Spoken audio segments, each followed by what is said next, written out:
Gambia chooses border checkpoint over closer to coronavirus.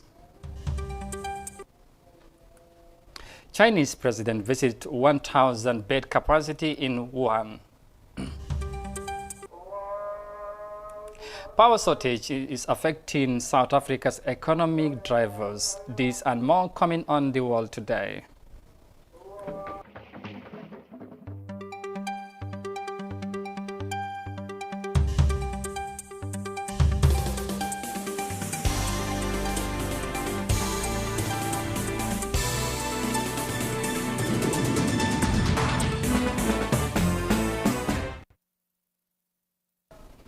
This is iAfrica TV and it is 1700 GMT here in our studios in Banjul. You are watching The World Today.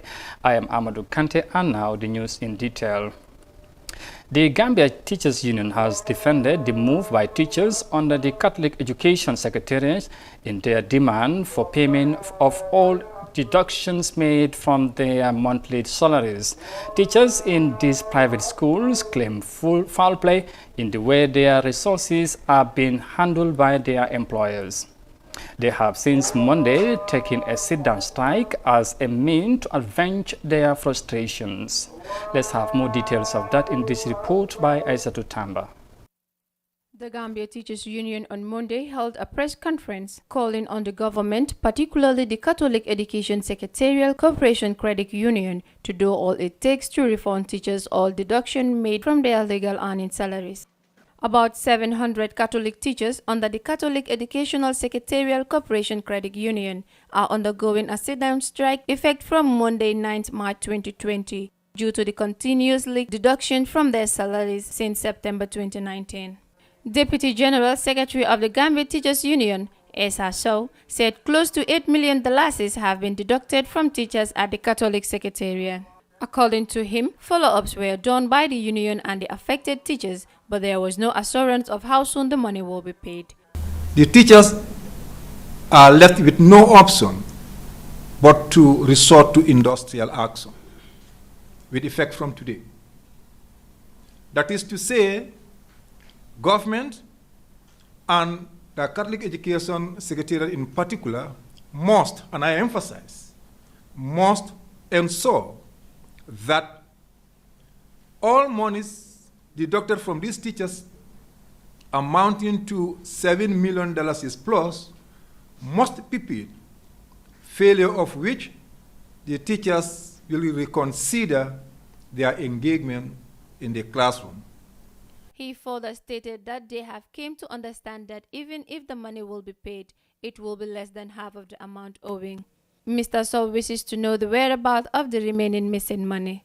But apparently we were made to understand that due to some logistical issues, some amount at the level of the Treasury, which were meant to be lodged into the SESCO account, could not be done due to some administrative issues at the level of the bank. But to our dismay, we've realized that, notwithstanding that, even if that money was to be paid right now, it is less than half of the amount that we're talking about. So we are interested in knowing where the balance is and how soon would that money be paid. Babakar Oju, General Manager of the Teachers Union, also emphasized that the union is in support with the action taken by the affected teachers, and he believes this is the only way out to get to the bottom of the matter. General Manager of SESCO, Peter Mende, clarified that the credit union is owing only 6 months to the teachers, which is amount to $6,700,010. The Gambia Credit Union was formed by the National Executive Committee of Gambia Teachers Union in 1992 during the Teachers Congress. Currently, there are about 200,000 members with a total asset in excess of $271 million with a staff of 86 people. Reporting for iAfrica. Well, we are staying with the development of the teachers' strike because a day after the Gambia Teachers Union called on the government and the Catholic Education Secretariat to repay the sum of $7 million owed to teachers under the Catholic mission, students in a secondary school in Canton are calling on their teachers back to school. Over 700 teachers began a sit-down strike on Monday over injudicious deduction of their salaries in the name of compulsory savings. The teachers' union said at a press conference that the affected teachers could neither access their cash nor use it for loan collateral at the credit union. The deputy principal of St. Martin's Basic Cycle School in Katong, Simon Correa, who is a member of the affected group, expressed disappointment in what he called forced education or deduction rather from their monthly earnings. Mustafa Mane reported via Facebook that the students' protest was peaceful on the slogan, "Bring our teachers back." The government and of course promised, the government promised to do something, it looks like, but of course we will move on away from that development, and we head to Uganda, where the government of Uganda is encouraging its citizens who are saving their monies in foreign banks to consider investment in the country's agricultural sector in order to improve the value of this sector. The country is also looking up to the European Union, who has been providing millions in aid towards achieving commercial agriculture. Let's have more details of that in this report.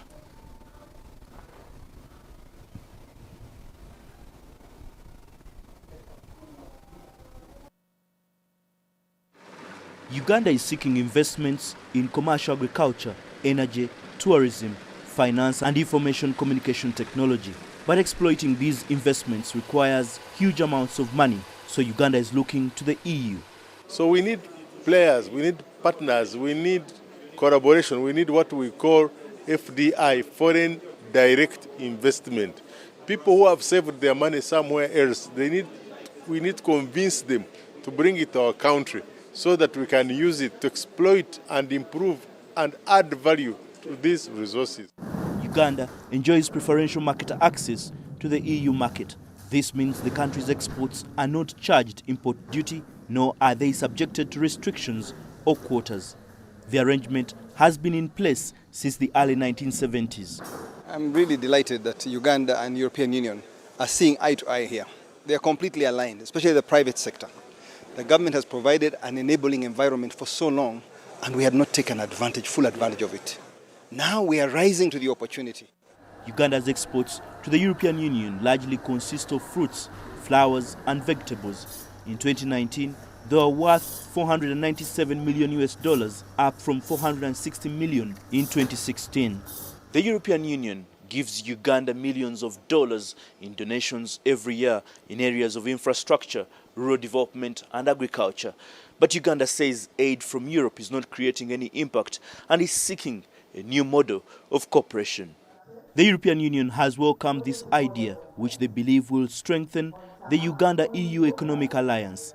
When you have a market which is free, a market which gives the opportunity to people to talk, to engage, to make investments and see bearings and fruits coming out of this investment, this is a unique opportunity. This is a very good market. So we are very happy about it. The conference is being held amid the COVID-19 epidemic, and participants from France, Italy, Spain and Germany were told to stay home. But Uganda faces other hurdles too. Many food producers struggle to meet EU standards and can't always produce goods consistently. But Ugandan businesses hope European partners will see more opportunities than liabilities.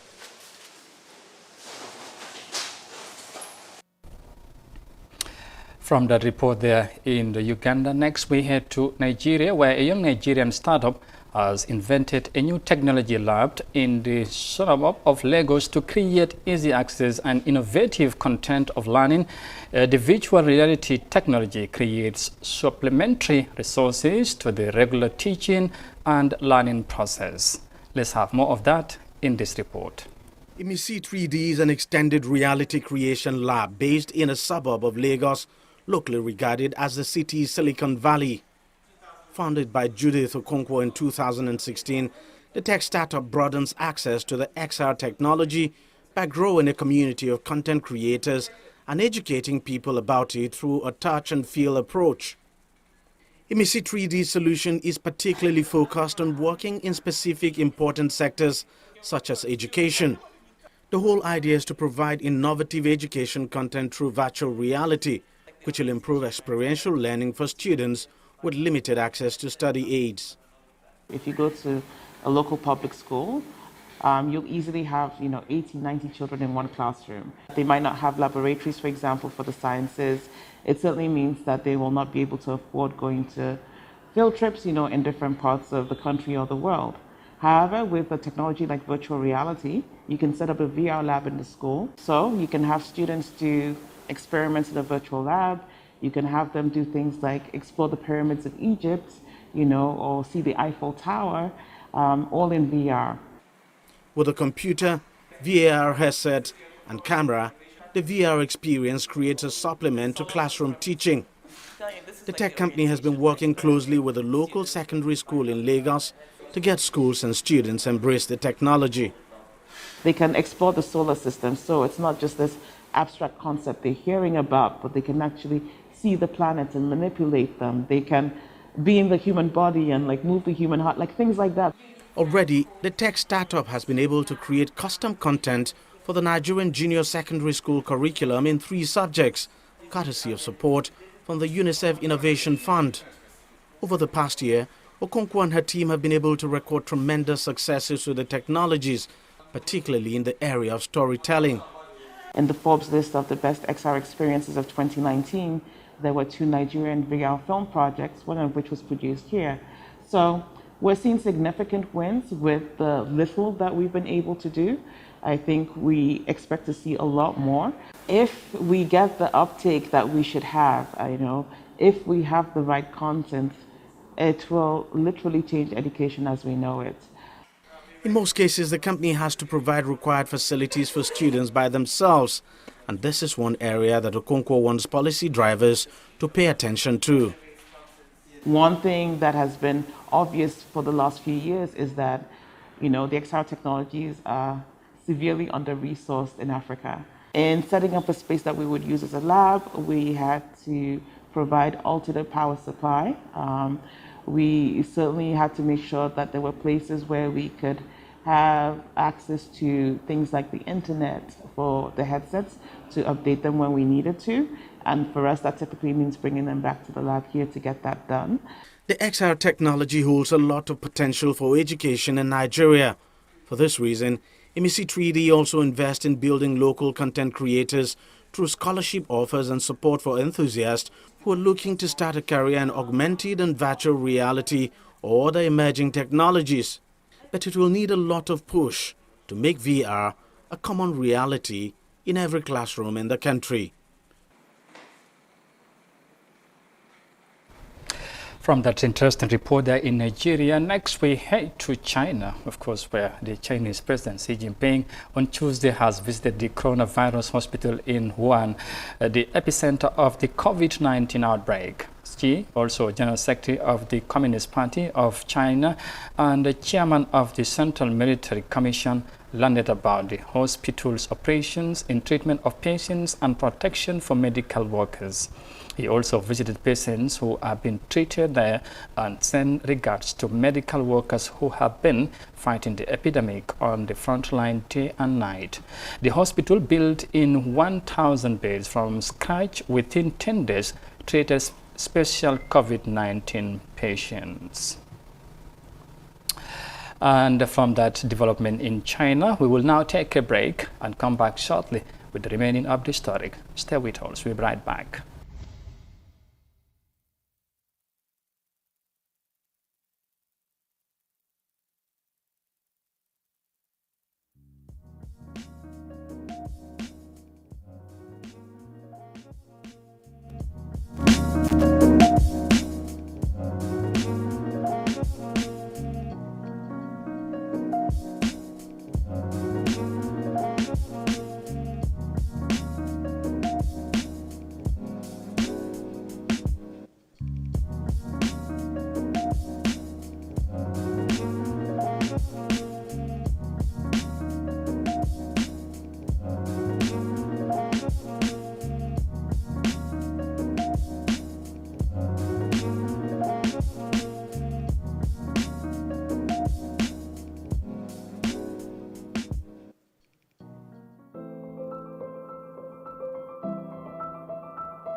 Welcome back. You're watching The World Today on iAfrica TV, and now to the rest of the stories. Now, women gardeners at the Old Josephine Garden have vowed to stay put in their daily activities despite invasion by highly placed figures within the government of Adama Barrow. Son of businessman Modu Musanjai and one Yusufa Jawara are among those attempting to put up structures in the vegetable garden of the women in the area. The World Development Committee, led by Habib Emel Sise, said the Minister of Local Government and Lands is behind the looming crisis. One of the women, Aissatou Gassama, told iAfrica that they are prepared to face any challenge to preserve their source of nutrition and income.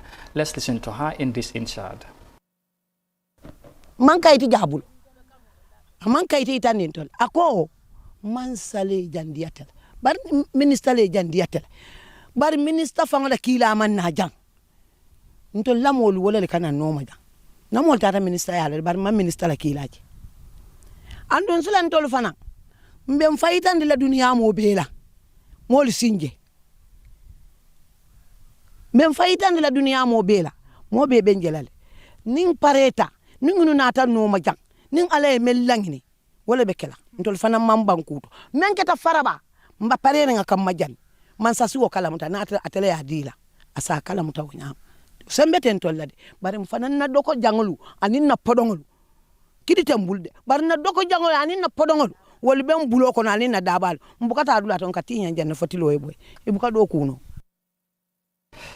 Well, we hope to bring you more development of that in our subsequent news bulletins. Now, announcement by the Inspector General of Police on the deadline for impounding of any unlicensed vehicle has created commotion between drivers and commuters. Those who are yet to regularize their status are bent to cheating passengers by choosing to shorten the distance they ply. Whether the delay on the sides of drivers is due to prompt deadline or fear of the police, iAfrica Army Job took the microphone to the authorities at the Coastal Road Garage. As the deadline for the renewal of motor vehicle documentation approaches, drivers are making all efforts to regularize their status to avoid being parked off the road for breaking the law. The process includes replacement of all plastic registration number plate with the newly introduced plate for both private and commercial vehicles, renewal of driver's license and payment of road tax. The police announced that it has given drivers whose details have expired since December 2019 until 15th of March to operate without criminal charges. Chief of the garage at Coastal Road in Old Yundum, Said Sise blamed any driver who will delay the movement of passengers as a result of stoppage over vehicle documentation.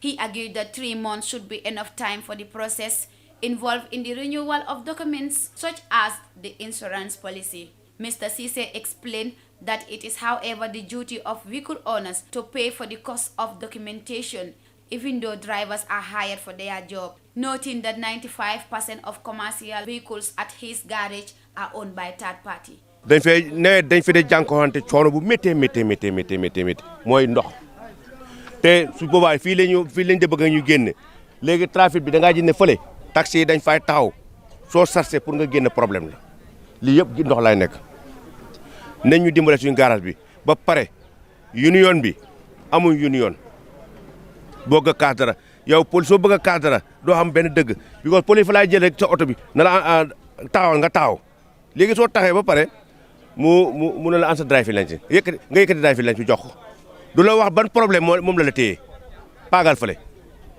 nga paag fa client yi ñu wàcce client yóbbu la paag la luñ la wax lenn yow loo xam ne nii ndax drive boo ko jàppee nit la ni yow jël nga drive lañ si dem na ko demal wàcce client yi ba pare nga ñëw soo ñëwee ngeen toog ngeen waxtaan su fekkee faute la nga ne ko faute bi moom nga am lii oto bi dafa am problème su ëllëgee defar ko su ko defarul bu beneen nga jàpp ko waaye duñ jox benn advice dañ lay teew rek paak la. This time of the year is remembered for the stressful time it accords to commuters in various picking points in the traffic. The situation usually results to shortage in the number of commercial vehicles to satisfy the need of people, especially during the wee hours, giving drivers chance to manipulate the cost of travel. While others will choose to increase transport fares, Many drivers will shorten the distance they fly in order to double and triple the amount they collect in a one-way trip. But Sajo Ba, a veteran driver, returned the blame on vehicle owners for paying more attention on the income from their vehicles than concerns for the role of the traffic. He said that many drivers cannot afford the cost of all documentation during the early stages into the new year because their employers do not have saving plans ahead of the deadline.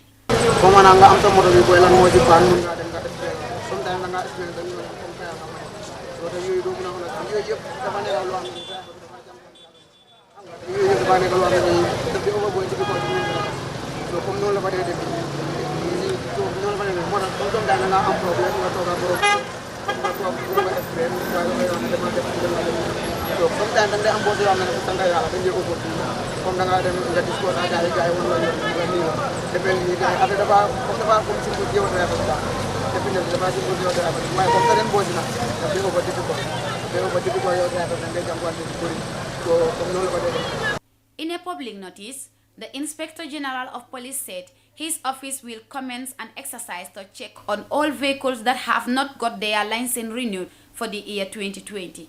The exercise beginning Monday will impound any vehicle that is found unlicensed. From that report there on the matter between the police and the drivers, we next head on to South Africa and talk about shortage of power, because power cut in South Africa is heavily affecting the country's economic drivers, requiring the Rainbow Nation to put in place strong mechanisms to address the challenge. This is adding more problems to the already existing challenges as the government continued to fund island states-owned entities, and of course more of that development. We go with this report. The ongoing power cuts in South Africa are weighing heavily on economic activity, and it's adding to already existing problems in the country. Instead, the government continues to fund ailing state-owned entities and has thus far failed to hold anyone accountable for corruption that has dragged South Africa into an abyss. We have to have some structural reform. It's certain that you cannot carry on as a government right now and pump in that much money into the enterprises that government owns. So we have to find ways where they stand on their own 2 feet, because we have over 10 million people unemployed. It hasn't been an easy ride for President Cyril Ramaphosa. The ANC remains divided, unemployment is at record highs, and the country is on the brink of being downgraded to junk. We also have the international problem of the coronavirus, which will impact on us. And our biggest trading partner is China. 15% of all our trade is with China, both exports and imports. And I think also the downgrade, is likely to happen. And one is concerned that this downgrade is going to come really at the wrong time for South Africa. Some analysts are warning that this recession could drag on for some time unless the ANC makes some drastic decisions and changes policy and structural reforms. There's more concern around the lack of policy implementation. So I would not encourage them to rewrite anything. So whatever's already been crafted, whatever's already been committed to by the various social partners and even the alliance partners, execute on it, and only once you've done that, tell us that this is the reason it hasn't worked. But to simply spend every single year, every single term, every single administration writing things that are never going to be executed is not going to get us anywhere. It's not clear if there will be a plan to improve the situation. I think at this stage we're hoping that they will be able to put some efforts into doing something, but in the absence of a clear intervention that is not based on broad abstract principles, but rather key issues, key indicators that you're going to tackle within particular timelines, that's what we need to see, and I'm not sure if we're going to see it. In the meantime, South Africans will have to tighten their belts, clear debt, hold on to their jobs, and save for more rainy days. Some economic challenges there for the South African government, as you heard on that report. Well, viewers, that's all we have for you on this news bulletin. But of course, for more on this and others, you can also log on our website on iafrica.tv. Once again, I am Amadou Kante, and many thanks for the pleasure of your company. Bye for now.